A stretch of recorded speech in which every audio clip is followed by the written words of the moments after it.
about the dashboard, you'll see a beautiful dashboard like this telling you the revenue, the purchase, the profit, and the SMS balance.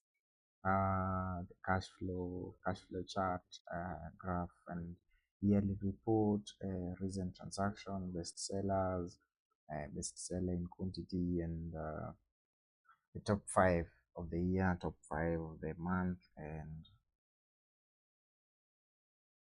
recent purchase, quotation, and payments. Now, let's talk about on the first tab, which is product and product category. Product category is now where you define your categories. Let's say you wanna add a category, a product category, like let's say furniture. We just click add category, or you can just, if you're in furniture, you can define category like bedroom furniture, living room furniture. But in this case, I'm dealing with a general system. It has electronics, beverages, appliance, and everything. So let me add category, then let's call it furniture.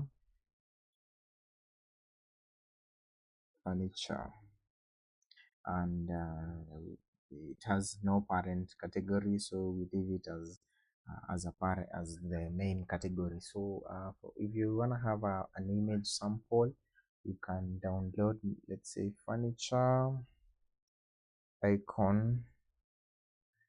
Then let's find furniture icon here.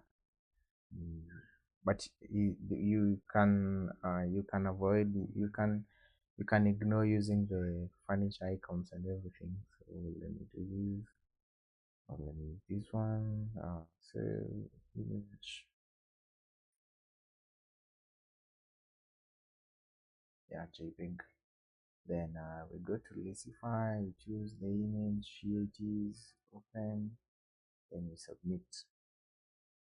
And that's how you create a category. So we search a category furniture, we'll find our category here, and we have no maybe product and the stock quantity and the stock price currently. Now on the product list is where you access the products that you have. You can click here and see the images and the type of product, which is standard, and name, the code, the brand, the category, the quantity, the unit, piece, cost, and tax if it's inclusive, tax method, description, and everything. So, and a breakdown in how many units do you have in each warehouse. Okay, now on that, let's talk about add a product, on how to add a product. uh, Adding a product, we have different types of products. We have digital, combo, and service. And combo means they are both digital and a service, and maybe physical or service. Yeah. Now from there, sorry for the interruption. Let me pause. So now let's talk about the standard product. We have the product name, the product code. If you're using codes that are already defined, you can always use these codes because they are good. Maybe if you want to use a barcode in future, or maybe you will be using a barcode, so it's better good, it will be good to use the codes that you already have on the product. On the product name is where you place the name. The barcode symbol, we have different types of barcode. I'll explain this one on the barcode symbology. Now on the brand, you choose the brand, which brand is it. On the category, you choose the category of the item. If you don't have, you can always click here, then add. Then product cost is like the product unit. How do you want to sell this? Do you sell this unit in pieces, in kilograms, in as we talked before about units. So you can talk about, you can define, do you sell this item in pieces? If it's in pieces, yeah, how much is one piece? Let's say one piece costs 1,000. On your side, how much are you selling this piece? 1,500. So that means you're making a profit of 500.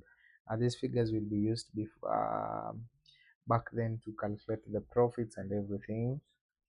Then wholesale price, this is to like you can use the minimum price here, maybe for the sales team to know this is the least amount that someone can sell that particular item. Then the daily sell objective, this is the minimum quantity that can be sold in a day. Yeah. Then alert quantity, how many units do you want them to, like the system to alert you so that you can restock. Let's say you have product that when you want it to the stock to be below 5, it lets you know you need to restock. That is the alert quantity. Product tax is the type of tax that you want to use on that product. They'll say VAT. Then is it inclusive or exclusive? So if you do exclusive, the price that you will put here, that will mean the VAT of this particular rate is inclusive of that price. If you say exclusive, that means the product where price will have to be added by the extra rate of the VAT tax. The VAT tax rate.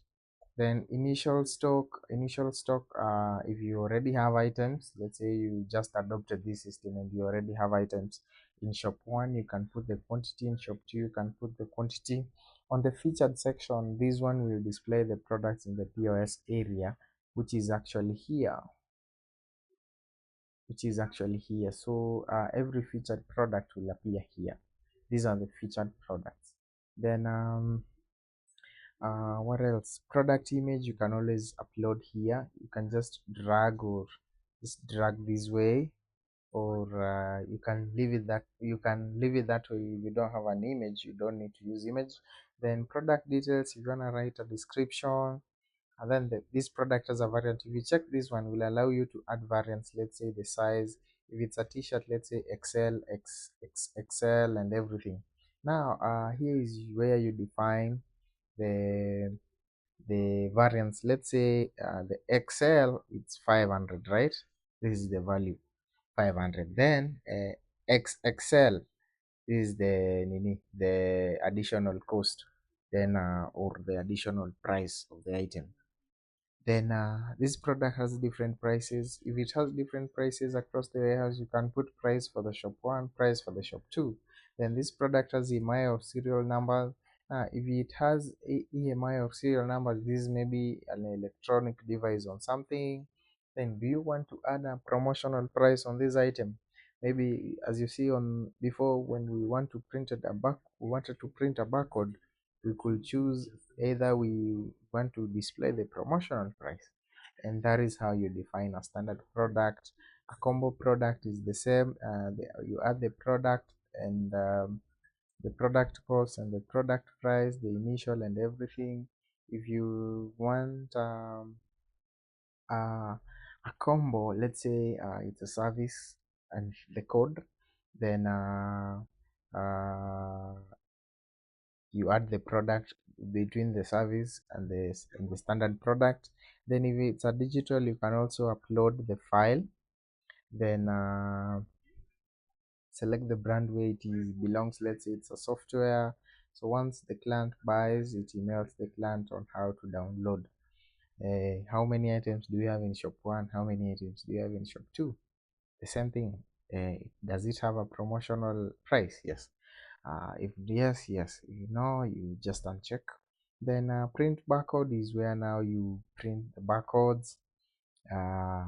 We talked about that. We have adjustment list.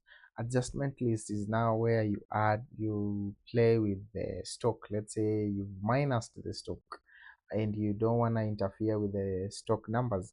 So let's say you've got your friend has come and you've given them free items, so you just want to add an adjustment. So you just click add adjustment, then choose which warehouse, shop 1, and then let's say Apple, you choose this.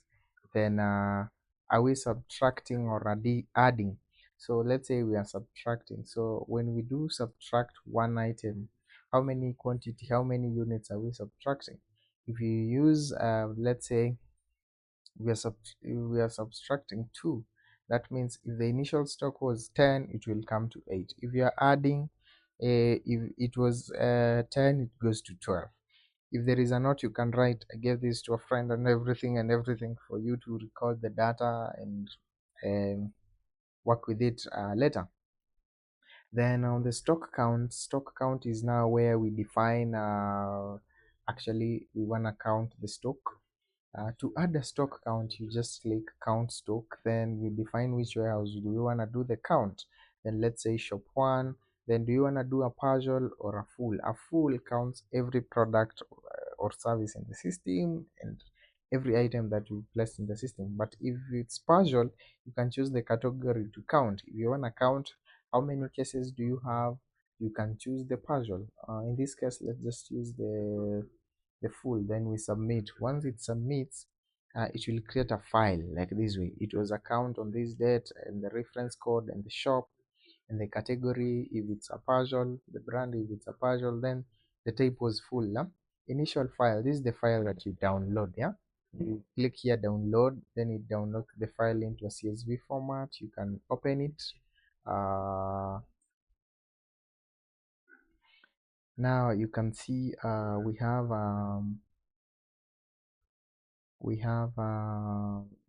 these products, and it shows the code and the amount that we have, the items that we have. If it's Samsung, we have 4 of them. If it's Apple, we have 4 of them. We have 10 of them. If it's a robot, we have 10 of them. Yeah. Then let's talk about that's all for the product section. See you on the next one under the purchases.